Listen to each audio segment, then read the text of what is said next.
So over the last few years, I went from earning $1 million a year as a residential agent to within my first 12 months earning over $1 million a year as a commercial realtor. In today's video, I'm going to be talking about the 9 key steps to earning over $1 million a year as a real estate agent. So part number 1, very important, which is going to be all about your schedule. Scheduling is going to be key to earning a substantial amount of money in this business because there is an insurmountable amount of things that has to be done in any given week, regardless of the size of your business. It's an important note, the only way that you're going to be able to accomplish each and every single one of those activities in a timely fashion is to abide by a powerful schedule. A few things to note about this schedule. Number 1 is the earlier you get to work is going to dictate your success. I've seen agents get to the office at 10, 11, 12 o'clock in the afternoon. They make a few phone calls and are out by 1. What type of schedule is this? The actual activities that I had, right? This is like the breakdown of the exact schedule that I followed. Number 1, I got to the office before 6:30 in the morning every day. I woke up at like 3:57 because I wanted to be the late Kobe Bryant because he woke up at 4 o'clock in the morning. I got to the gym right away and I was at the office by 6:30 in the morning. I got everything out of the way to make sure I got all the things that like would bog me down during that day before I even started my calling session, which started at 7:30 in the morning. I started prospecting at 7:30. I would then have my team meeting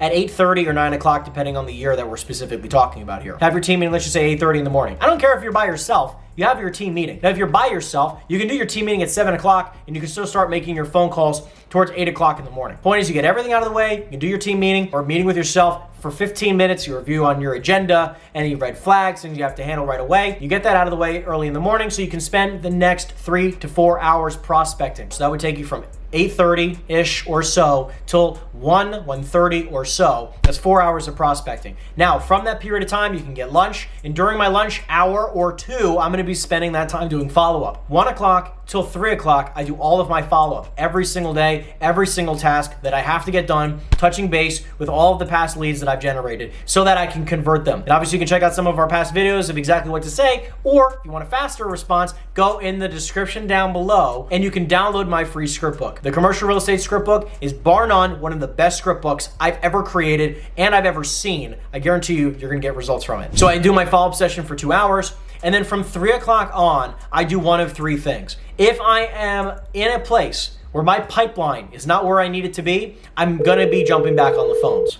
If my pipeline is good and all I need to be doing is selling more of the deals that I have right now, right? I have some great leads that I could be selling, then I'm gonna be spending that entire time pitching deals and pitching exclusives. Hypothetically, let's just say as another example, I have meetings that day. So I have, my first meeting will be at 4 o'clock in the afternoon. You know why I do that? So I don't screw up the rest of my day. This way I can spend plenty of time doing all the things I need to be doing in the morning, and then I stack the afternoon and evening times for meetings. Depends on exactly where you're at. You're just gonna choose one of the 3 things, and you're gonna hit that handle. Now, if you have a meeting at 6 o'clock, you're gonna be prospecting or pitching deals until you have to leave. That's a powerful schedule. Point number 2, habits. Great habits get great results. Habits have several different aspects to them. There's external habits and there's internal habits. I'm gonna talk about both in this video. When you're talking about habits, there's also gonna be things that we're gonna be adding and things we're gonna be taking away, because like we've talked about, there's good habits that get you great results, but there's also bad habits that get you bad results. Drinking alcohol is a habit. I don't think it's a very good one, and if you continue it, it probably will get you pretty bad results. Good habits, such as working out consistently, will get you good results in that aspect of your life. Having internal habits, such as how you think, the level of your mindset and your internal environment,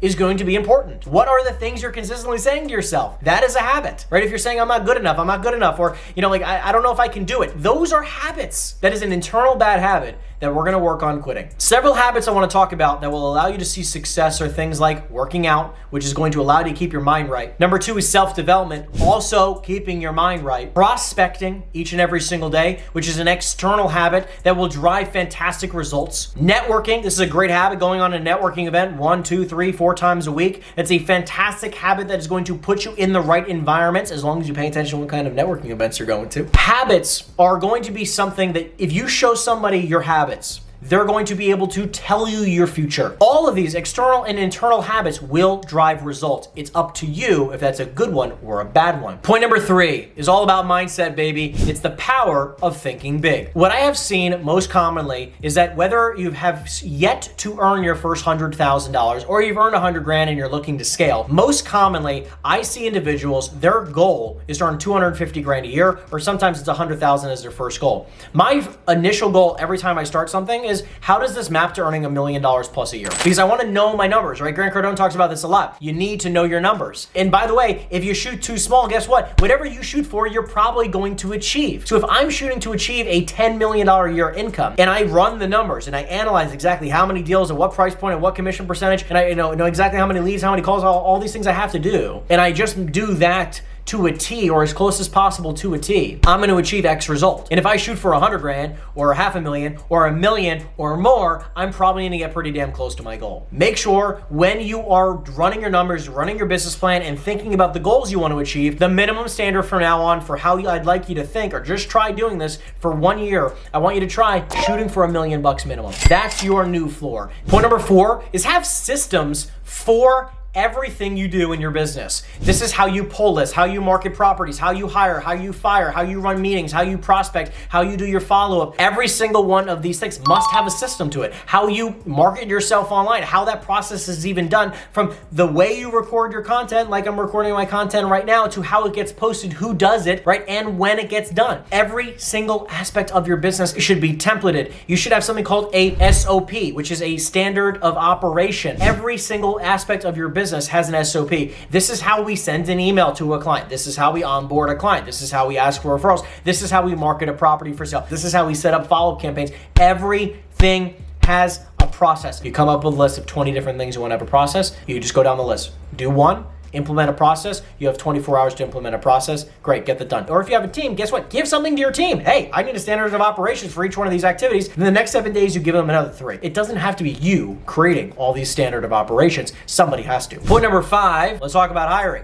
Hiring and building the right support will allow you to scale to earning $1 million a year. As soon as possible, you should be hiring a transaction coordinator, somebody that you're paying on a dollar per hour basis, someone that you could be paying to do the activities that do not actually map to you earning more money, which, let me simply say it this way. You can hire somebody, I don't care if you're earning $50,000 a year or $250,000 a year. If you do not have an assistant, you can hire somebody at $300, $500, $1,000 per transaction, and they can just handle those activities once they are completed. The main piece I want to mention when it comes to hiring is that you should be hiring as soon as possible. Every single person that I've spoken to who has told me, I want to do it myself, I don't trust people or anything like that. It is very, very difficult to scale to $1 million plus a year by yourself. Point number 6, consistency. It's not just about doing all these things correctly, not just about implementing all the things that we talk about in all these videos. It's about doing them consistently over time. It's committing to the fact that making your calls every day, like we talked about a powerful schedule, doing that every day for 5, 6, 7 days a week for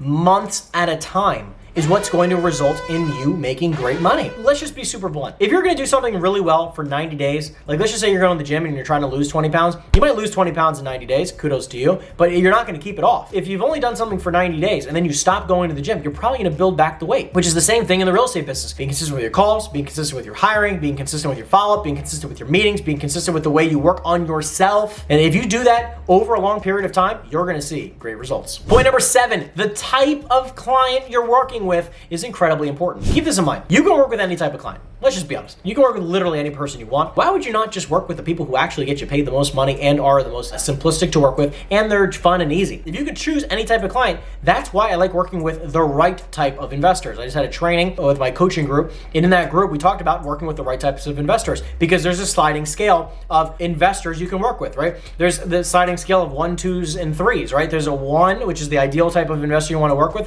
which is a seasoned investor who owns 10 or plus properties already, who buys 5 to 10 plus properties a year, who is simple and easy to work with, who is the decision maker. And if you're working with somebody like that, it's probably going to be pretty easy to do some business with them. Point number 8, we're talking about building a team, okay? This is not just that hiring one assistant. I'm talking about building a team, okay? This is about hiring several support staff members, hiring a lot of agents on your team. Let me talk about this. If you want to earn millions of dollars per year, there's only so many ways you can do that. Let's just say you're earning a few $100,000 a year. Now you hire a transaction coordinator, a very, very good one, and let's say they get you to high 6 figures if not 7 figures per year, which is what they should be doing. If not, you maybe have to hire one other person, which can be like a showing agent. That person gets compensated maybe 5 or 10% on every transaction which they show. Plus they do your lead nurturing. You can be a really supportive individual. This person can also be doing a lot of your running for inspections and all that jazz. The only way for you to go from about $1 million a year to $10 million a year is to do 2 things. Number 1, build a team of agents underneath you. Now that you have personally been able to earn over $1 million a year, you now have the goodwill, the clout, level of experience where that you can bring on people. If all day long you had somebody else managing your team, getting them into production, training them on how to be the most proficient salespeople that they possibly can, now you can be spending all your time on the highest dollar productive activities on your own. Point number 9, tracking your metrics. It's impossible to grow something, to work on something that you do not know where you are today or where you stand. You need to know where you're at in order to know where you're going, which by the way, all my coaching students get access to something called a Millionaires Club dashboard. I'm just gonna show you a copy of it right here so you guys can kind of get a quick glimpse of it, right? The purpose of showing you the Millionaires Club dashboard is because I want you to understand something. It's important to track your metrics, and this is something we work on all the freaking time. Every single metric is super freaking crucial, because if you don't know every single metric, you don't know where your bottleneck is. Because I have some people who are just like, listen, I've been stuck at $300,000 a year. I've been making my calls and I don't know what it is. Okay, totally understand. We literally start tracking their metrics for 30 days. We figure out exactly what their bottleneck is. We make 3 or 4 slight adjustments, and all of a sudden they go from 300 to 700,000 in the next 6 months. It's that simple. But without tracking data, it's impossible for anybody to tell you what your bottleneck is. If you want to know more details of exactly how to scale, I'm going to give you some insight. Schedule a call with my team and myself down in the description down below. We'd love to support you and your team in any which way that we can possible. If you have any questions, put in the description down below. Subscribe if you have not yet already. And make sure you check out the description regardless, because we have an amazing plethora of free resources for you. Other than that, guys, I appreciate you so much, and I'll see you in the next video. Take care, everyone.